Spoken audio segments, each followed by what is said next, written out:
ಇತ್ತೀಚಿನ ಸಂಚಿಕೆಗಳನ್ನು ಜಾಹೀರಾತಿನ ಕಿರಿಕಿರಿ ಇಲ್ಲದೆ ನೋಡಿ.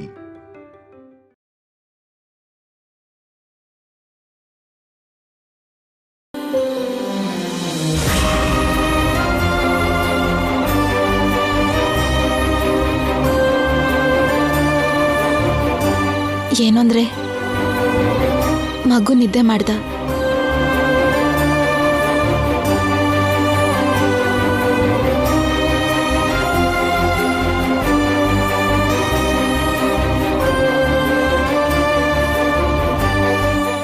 ನೀನು ಹಾಡು ಹಾಡಿ ಇವ್ರಿಗೆಲ್ಲರಿಗೂ ಊಟ ಮಾಡಿಸಬಹುದು. ಅತ್ತೆನ ಮಾತ್ರ ಬಿಡಿಸ್ಕೊಂಡು ಬರೋಕ್ಕಾಗಲ್ಲ. ಅವರಿಗೆ ಶಿಕ್ಷೆ ತಪ್ಪಿದ್ದಲ್ಲ, ಅವ್ರು ಜೈಲ್ ಪಾಲಾಗಿದ್ದಕ್ಕೆ ಎಲ್ಲರೂ ನಿನ್ನ ಮನೆಯಿಂದ ಹೊರಗೆ ಹಾಕೋದು ತಪ್ಪಿದ್ದಲ್ಲ.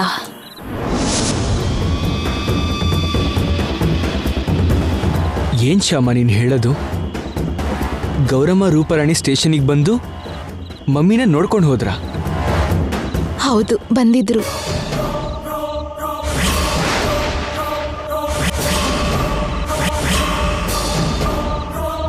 ಅವ್ರು ಪೊಲೀಸ್ ಸ್ಟೇಷನ್ಗೆ ಹೋಗಿ ಅತ್ತೆನ ಯಾಕೆ ಮೀಟ್ ಮಾಡಿರ್ತಾರೆ? ಅವ್ರಿಗೂ ಈ ಘಟನೆಗೂ ಏನಾದ್ರೂ ಸಂಬಂಧ ಇದೆಯೇನೋ ಅಂತ ತಿಳ್ಕೊಳ್ಳೋದಿಕ್ಕೆ ಗೌರಮ್ಮನ ಹತ್ರ ಹೋಗಿದ್ದೆ. ಇದ್ರಲ್ಲಿ ಅವ್ರ ಕೈವಾಡ ಇದೆ ಅಂತ ನನ್ಗೇನೂ ಅನ್ಸ್ಲಿಲ್ಲ ರೀ. ಅತ್ತೆನ ಈ ಪರಿಸ್ಥಿತಿಗೆ ತಂದಿದ್ದು ಯಾರು ಅಂತ ಒಂದ್ ಚಿಕ್ಕ ಕ್ಲೂ ಸಿಕ್ಕಿದ್ರು ಸಾಕು ರೀ. ಆ ಕ್ಲೂ ಹಿಡ್ಕೊಂಡು ಸಾಕ್ಷಿ ಸಮೇತ ಅವ್ರ ತಪ್ಪನ್ನ ಹೊರಗೆ ಹಾಕಿ ಅತ್ತೆ ನಿರಪರಾಧಿ ಅಂತ ನಿರೂಪಿಸ್ತೀನಿ.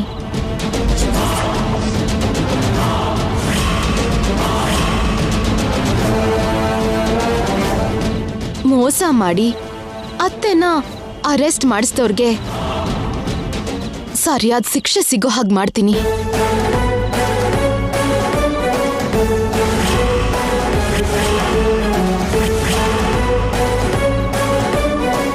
ಈ ಗೌರಮ್ಮ ನನ್ನ ಕತೆ ಮುಗಿಸೋ ಹಾಗೆ ಕಾಣ್ತಿದ್ದಾಳೆ. ಅಷ್ಟಕ್ಕೂ ಅವಳು ಪೊಲೀಸ್ ಸ್ಟೇಷನ್ಗೆ ಯಾಕೆ ಹೋದ್ಲು?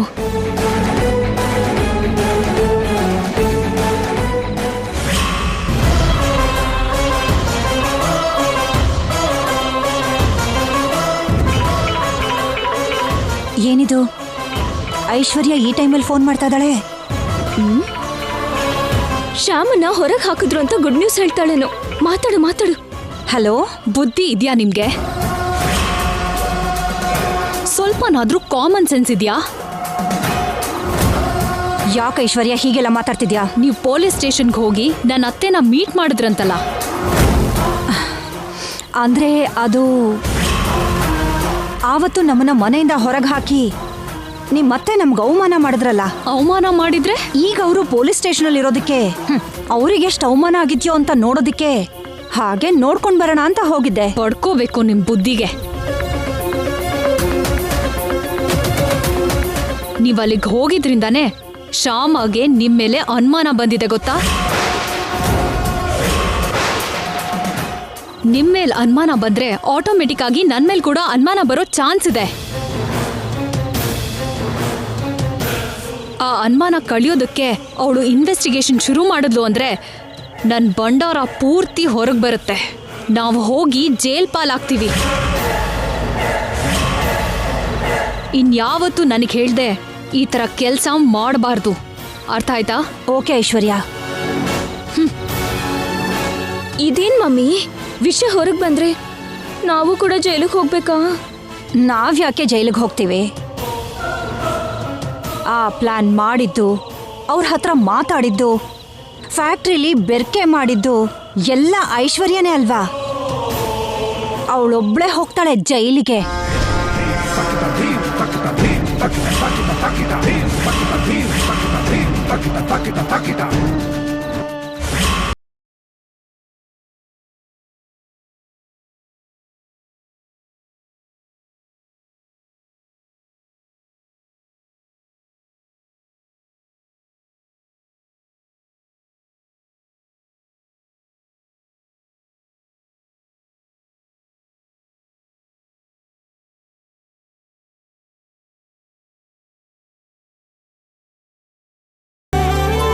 ಶ್ಯಾಮ.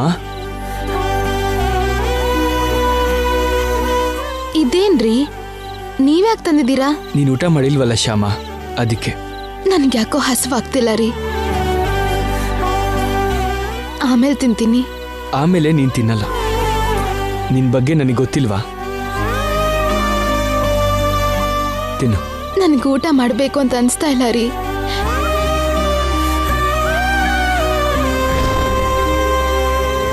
ಸ್ಟೇಷನ್ ಅಲ್ಲಿರೋ ಅತ್ತೆ ಮುಖಾನೆ ನನ್ನ ಕಣ್ಮುಂದೆ ಬರ್ತಾನೆ ಇದೆ.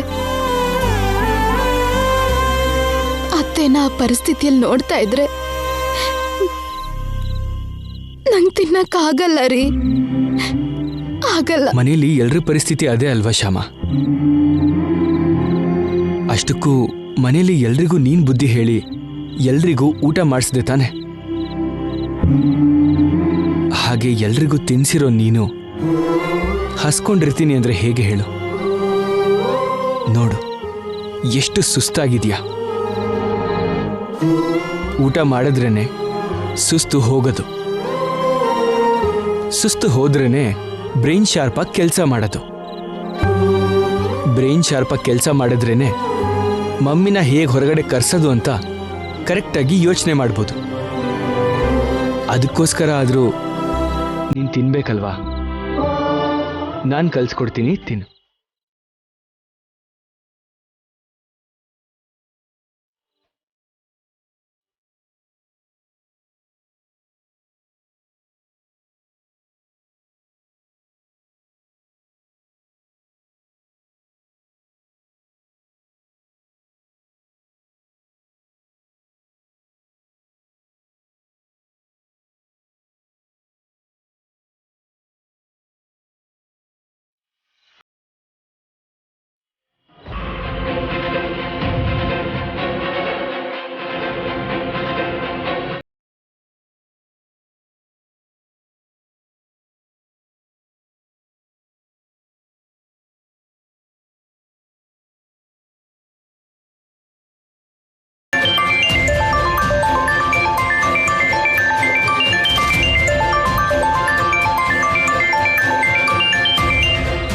ಮಾವ ಏನ್ ಮತ್ತೆ ಫೋನ್ ಮಾಡ್ತಿದ್ದಾರೆ?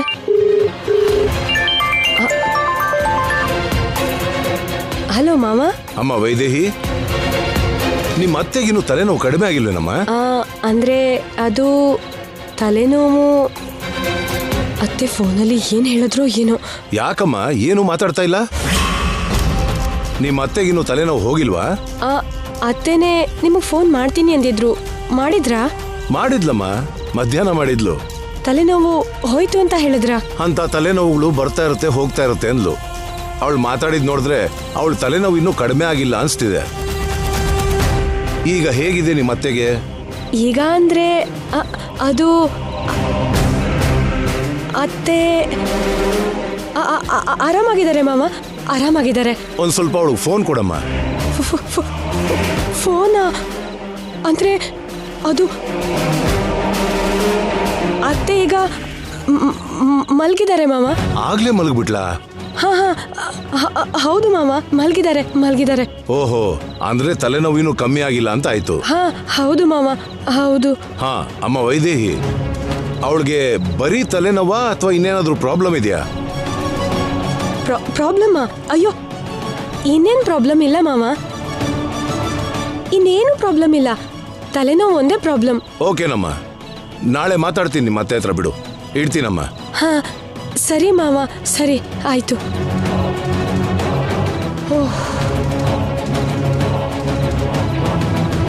ಇಷ್ಟೊತ್ತಾದ್ರೂ ತಲೆನೋವು ಕಡಿಮೆ ಆಗಿಲ್ಲ ಅಂದ್ರೆ ಸಮಥಿಂಗ್ ಇಸ್ ರಾಂಗ್.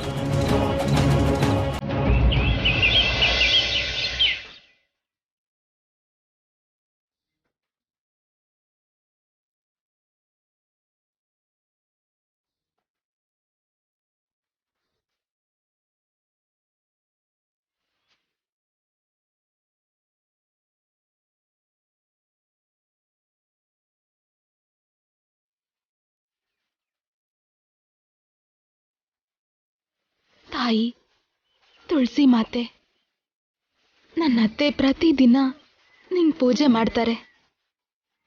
ಅವ್ರಿಗೇನಾದ್ರೂ ಹುಷಾರಿಲ್ಲ ಅಂದ್ರೂ ಸರಿ, ಬಲವಂತವಾಗೆದ್ದು ನಿನಗೆ ಪೂಜೆ ಮಾಡ್ತಾರೆ. ಅಂತ ಅತ್ತೆಗೆ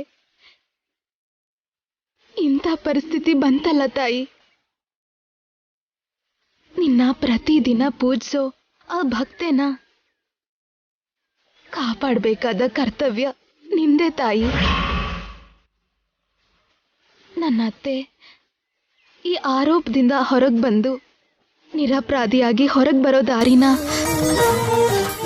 ನೀನೇ ತೋರಿಸ್ಬೇಕು ತಾಯಿ.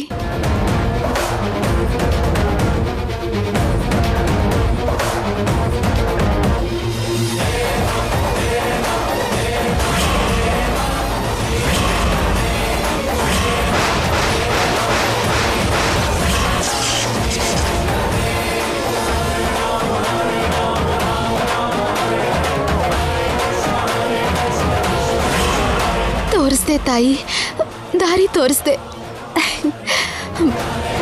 ಓಕೆ ಲಾಯರ್ ಅವರೇ, ನೀವೇನು ಮಾಡ್ತೀರೋ ನನಗೆ ಗೊತ್ತಿಲ್ಲ. ಮಮ್ಮಿ ಮಾತ್ರ ಇನ್ನು ಪೊಲೀಸ್ ಸ್ಟೇಷನಲ್ಲಿ ಇರೋದಕ್ಕೆ ಸಾಧ್ಯನೇ ಇಲ್ಲ. ಈಗಲೇ ಬೇಲ್ ಸಿಗೋ ಹಾಗೆ ಮಾಡಿ. Okay, thank you sir, thank you very much. ಏನಂದ್ರೆ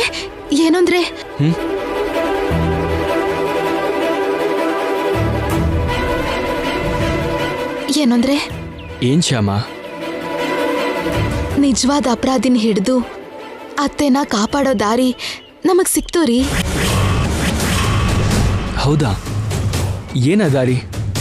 ಆಹಾರ ಪದಾರ್ಥನ ಬೆರಕೆ ಮಾಡೋ ಗುಂಪಿನ ಬಗ್ಗೆ ತಿಳ್ಕೊಂಡ್ರೆ, ನಮ್ಮ ಫ್ಯಾಕ್ಟ್ರಿಯಲ್ಲಿ ಯಾರ ಕೆಲಸ ಮಾಡಿರೋದು ಅಂತ ತಿಳ್ಕೊಂಡ್ರೆ ನಮ್ಗೆ ಈಸಿ ಆಗುತ್ತೆ.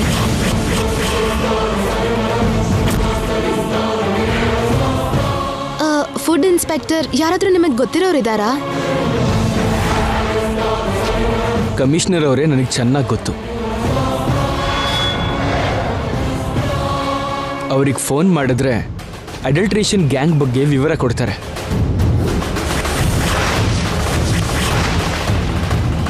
ಹಾಗಾದ್ರೆ ಈಗಲೇ ಅವ್ರಿಗೊಂದ್ಸಲ ಫೋನ್ ಮಾಡಿ ನೋಡ್ರಿ. ಸರಿ.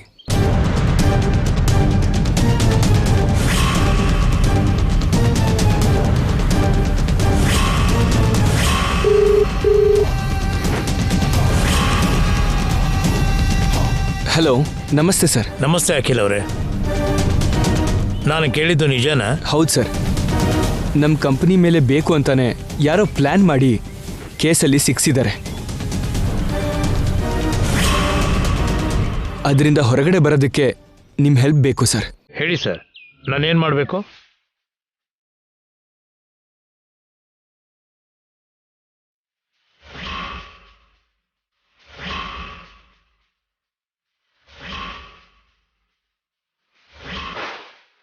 Okay sir, thank you very much.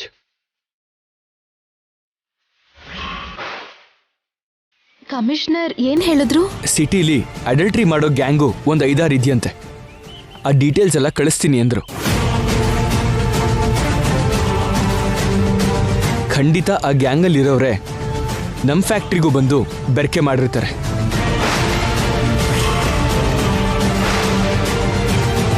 ವಸಂತ ಮಸಾಲ ಕಂಪನಿಗೆ ಬ್ಯಾಡ್ ನೇಮ್ ತರೋದಕ್ಕೋಸ್ಕರ ನಮ್ಮ ಕಾಂಪಿಟೇಟರ್ಸ್ ಯಾರೋ ಹೀಗೆ ಮಾಡಿರಬೇಕು.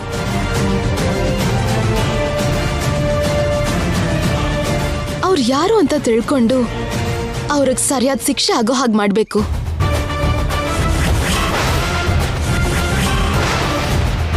ಅತ್ತೇನಾ ಈ ತರ ಪೊಲೀಸ್ ಸ್ಟೇಷನಲ್ಲಿ ಇರೋ ಹಾಗೆ ಮಾಡಿದವ್ರನ್ನ ಖಂಡಿತ ಸುಮ್ಮನೆ ಬಿಡಬಾರ್ದು. ಬಿಡೋದಿಲ್ಲ ಶ್ಯಾಮ, ಖಂಡಿತವಾಗ್ಲೂ ಅವ್ರಿಗೆ ಶಿಕ್ಷೆ ಆಗೋ ಹಾಗೆ ಮಾಡ್ತೀನಿ.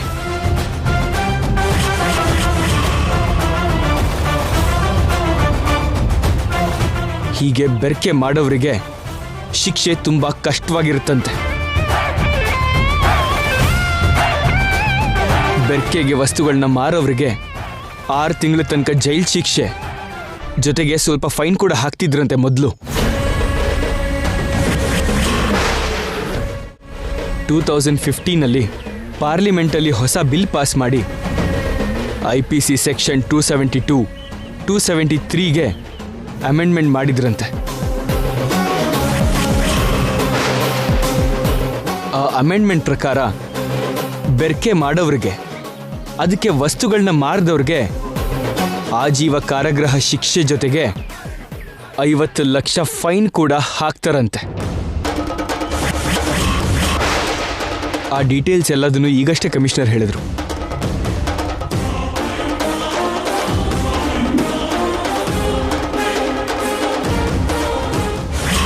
ರೂಪಾ ರೂಪಾ, ಏನ್ ಮಮ್ಮಿ ಇಷ್ಟೊಂದು ಹ್ಯಾಪಿ ಆಗಿದ್ಯಾ? ನಾನ್ ಹೇಳೋ ಗುಡ್ ನ್ಯೂಸ್ ಕೇಳಿದ್ರೆ ನೀನ್ ನನಗಿಂತ ತುಂಬಾ ಖುಷಿ ಪಡ್ತೀಯಾ. ಗುಡ್ ನ್ಯೂಸಾ? ಏನ್ ಮಮ್ಮಿ? ಶ್ಯಾಮ ಹಾಡ್ ಹೇಳೋಕ್ ಒಪ್ಕೊಂಡ್ಲಾ?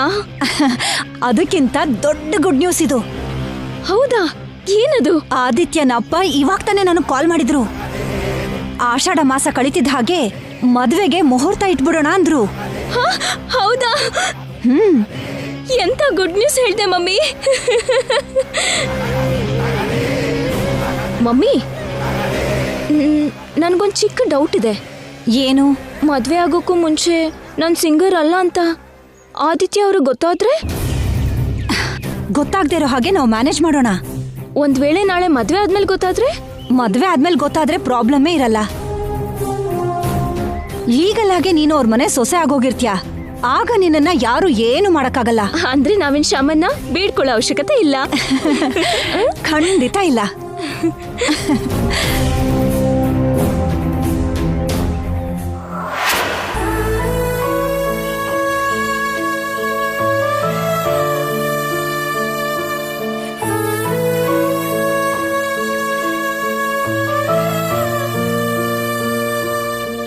ಏನ್ರಿ ಇದು? ಕಮಿಷನರ್ ಸರ್ ಇನ್ನೂ ಫೋನ್ ಮಾಡಿಲ್ವಲ್ಲ? ಮಾಡ್ತಾರೆ ಶ್ಯಾಮ, ಹೆದರ್ಕೋಬೇಡ.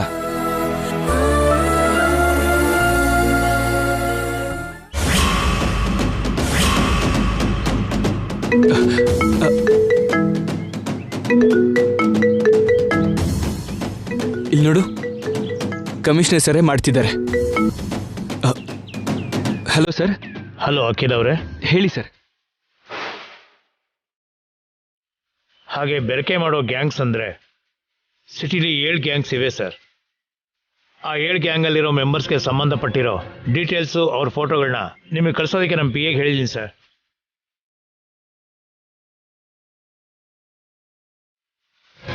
ನಿಮಗೆ ಇನ್ನೊಂದು 10 ನಿಮಿಷದಲ್ಲಿ ಫೋಟೋ ಕಳಿಸ್ತಾರೆ. Thank you sir. ಖಂಡಿತ ಅವರಲ್ಲಿ ಯಾರೋ ಒಬ್ಬರು ನಿಮ್ಮ ಫ್ಯಾಕ್ಟ್ರಿಲಿ ಕಲಬೆರಕೆ ಮಾಡ್ತಿರ್ತಾರೆ. ಅವರನ್ನು ಯಾರಾದರೂ ನಿಮ್ಮ ಸ್ಟಾಫಲ್ಲಿ ಗುರುತು ಹಿಡಿದ್ರೆ ಅವನನ್ನು ಹಿಡಿಯೋದಕ್ಕೆ ನಮಗೆ ತುಂಬ ಈಸಿ ಆಗುತ್ತೆ. Okay sir, thank you very much. You are most welcome sir. ಒಂದು 10 ಮಿನಿಟ್ಸಲ್ಲಿ ಆ ಗ್ಯಾಂಗಿಗೆ ಸಂಬಂಧಪಟ್ಟಿರೋ ಫೋಟೋಸ್ ಎಲ್ಲ ನಮಗೆ ಕಳಿಸ್ತೀನಿ ಅಂದರು ಕಮಿಷನರ್.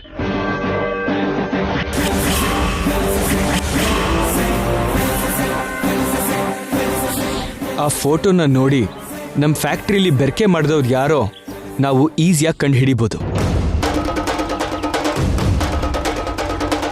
ನಾನು ಕೆಲಸ ಹೇಳಿದವನ್ ಫೋಟೋ ಕೂಡ ಆ ಲಿಸ್ಟಲ್ಲಿದ್ರೆ ಅವನು ಸಿಕ್ ಬೀಳ್ತಾನೆ. ಅವನು ನಿಜ ಹೇಳಿದ್ರೆ ನಾನು ಸಿಕ್ ಬೀಳ್ತೀನಿ. ಅರ್ಜೆಂಟಾಗಿ ಅವನಿಗೆ ಓಡ್ ಹೋಗಕ್ಕೆ ಹೇಳಬೇಕು. ರತ್ನಮ್ಮ, ಈ ಸಿಟಿಲಿ ಈ ಥರ ಕೆಲಸ ಮಾಡೋರ್ ಫೋಟೋನೆಲ್ಲ ಕಮಿಷನರ್ ಅವರು ನಮಗೆ ಕಳಿಸಿದ್ದಾರೆ. ಈ ಫೋಟೋಸಲ್ಲಿ ಅವತ್ತು ನಮ್ಮ ಫ್ಯಾಕ್ಟ್ರಿಗೆ ಬಂದವ್ರ ಫೋಟೋ ಕೂಡ ಇದೆಯಾ ಅಂತ ನೋಡು. ಸರಿನಮ್ಮ.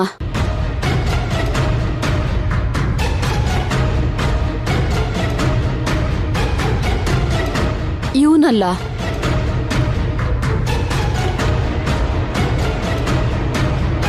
ಇವನು ಅಲ್ಲಮ್ಮ.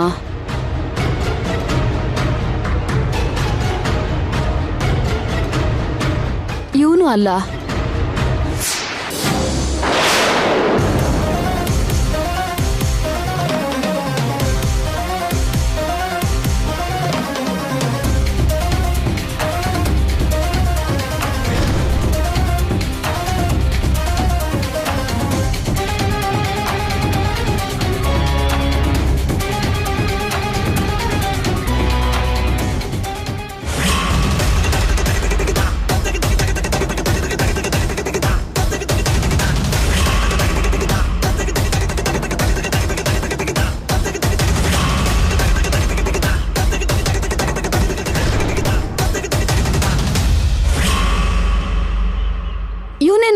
ಇವನೇ.